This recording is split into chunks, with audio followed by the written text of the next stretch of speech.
Hi, Busia. Kwapieni. Greetings to you wherever you are in the world. In recent times, there's been a lot of conversations about how Ghanaians we are losing our identity through language filtration and borrowing from foreign countries.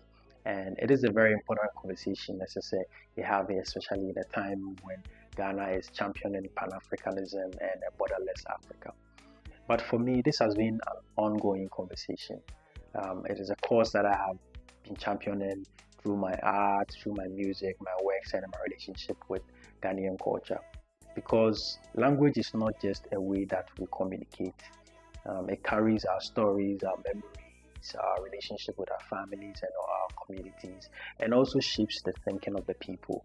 And so, when the language changes, the way that we see ourselves is also going to change.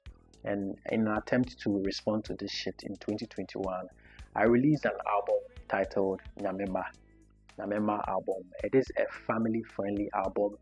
It speaks about our clans, our family systems, our spirituality, our languages, and the meaning behind them, our Kukuanansi stories, all blended together to high life, hip life, rap. And it is available on all streaming platforms, Apple Music, Spotify, and all the streaming platforms. Go get it.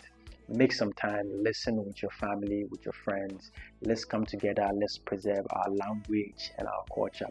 Because cultural preservation is not just about telling the people about what we've lost or what we are losing, but it's also about presenting what we already have in a way that is attractive, relevant, and exciting so that the people can feel refreshed and proud to live by these cultural values.